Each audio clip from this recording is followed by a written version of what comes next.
Are you sure? Are you really sure? Really? Are you sure? Sigurado ka ba? Are you sure? Welcome. I am Aaron Gogna and welcome to Gognats. Why am I asking, are you sure? Ang kulit ko, no? Ang kulit ko ba? Are you sure? Makulit ako? This is the second secret to a powerful new year.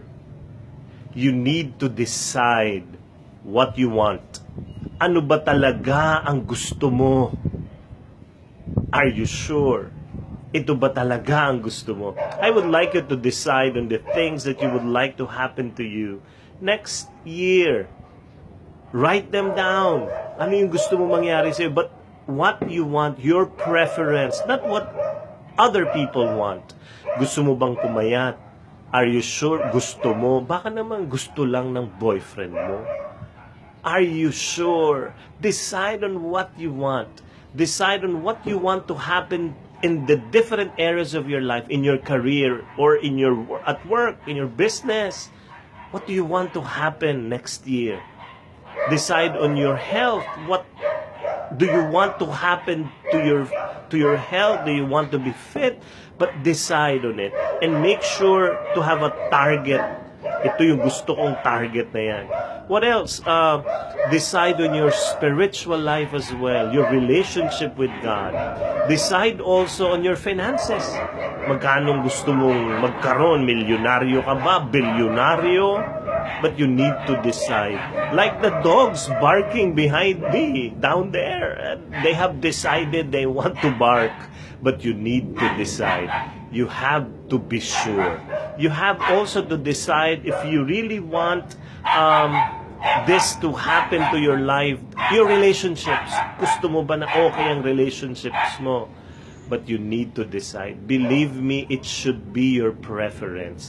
In Scripture, the Lord called a blind man to him because this blind man was shouting, Son of David, have mercy on me. And Jesus called this blind man, his name is Bartimaeus. And when the blind man was in front of Jesus, you know what Jesus asked? What do you want? What do you want? Imagine, bulag na. Tinanong pa ni Jesus, anong gusto mo? Kahit obvious na gusto niya makakita. What do you want? God is asking you now, what do you want to happen to you next year? That's the secret, the second secret if you want to have a powerful new year. Are you sure? Decide on what you want. Tomorrow I'm going to show you the third secret. It is very powerful. Do not miss tomorrow's episode. If you decided on what you want to happen to you next year, I would like you to write the comments down there. I'm reading all your comments. I'm excited that you are watching Gognats.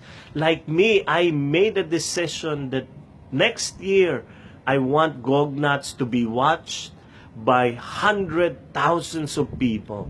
So ipoporma ko yung buhay ko na para matupad yung gusto ko. Meron pa akong isang gusto next year, to write 3 books next year. So I know what I want. Do you know what you want? If you do already, please write them down here in the comments below. But better, you write them down in your diary. What do you want? Decide what you want to happen to you next year. And it will happen. Deciding on it makes you a better person already. God bless you. I'm Aaron Gogna, and this is Gognats. See you tomorrow for secret number 3. God bless.